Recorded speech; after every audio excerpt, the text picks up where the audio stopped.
법원 집안 치마 도로 방치한 지자체 책임 레미콘 차량 전도사고 전액 배상. 안녕하세요. 금융감독원 출신 손해사정사입니다.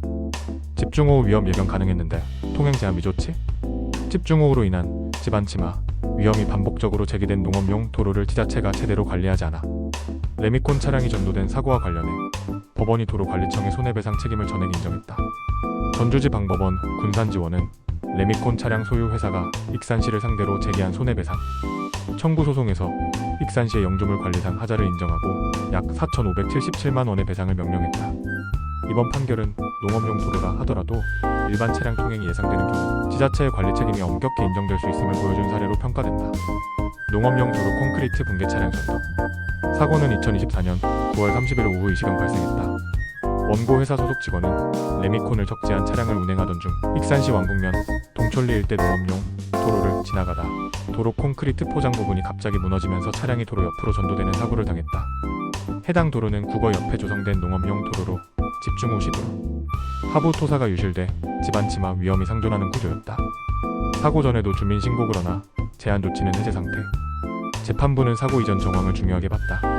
판결에 따르면 이 사건 도로는 사고 약 1년 전 토사 기초층 위에 콘크리트 포장이 이루어졌으나 이후 비가 올 때마다 집안 치마 우려가 제기돼 인근 주민들이 여러 차례 면사무소에 위험 신고를 해왔다. 특히 사고 발생 2달여 전인 2024년 7월 10일에도 집중호우로 도로 토사가 유실돼 도로가 끊길 위험이 있다는 신고가 접수됐고 익산시는 당시 노란색 선과 러버콘을 설치해 일시적으로 통행을 제한했다. 그러나 사고 당시에는 이러한 통행 제한 조치가 모두 해제된 상태였다. 법원 예견 가능성 충분 영주물 관리상 하자. 법원은 국가배상법상 영주물 관리상 하자에 해당한다고 판단했다.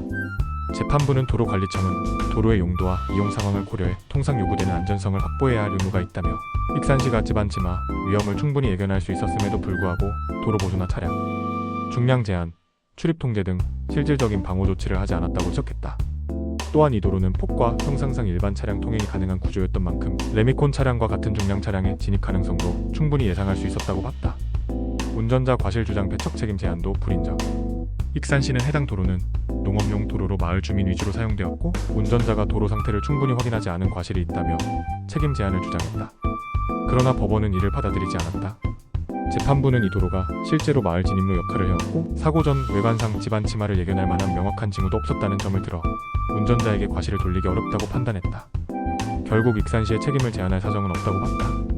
수리비 1차 손해 포함 4,577만 원 배상.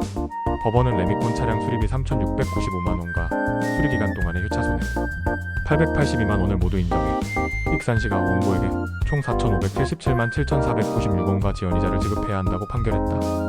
조대원 손해사정사 농업용 도로라도 관리 책임 가볍지 않다. 조대원 손해사정사는 이번 판결에 대해 농업용 도로라는 이유만으로 도로관리청의 책임이 완화되지는 않는다는 점을 분명히 한 판결이라고 평가했다. 이어 이미 집안 치마 위험 신고가 반복적으로 접수됐고 일시적으로나마 통행 제한 조치를 했던 전력이 있다면 관리청은 그 위험이 해소될 때까지보다 적극적인 보수나 차량 통제 조치를 유지했어야 한다며 레미콘 덤프 트럭 등 중량 차량 사고에서는 도로의 구조적 하자와 사전 민원 신고 기록이 손해배상 성패를 좌우하는 핵심 증거가 된다고 말했다. 손해사정사무소 가온이었습니다. 감사합니다.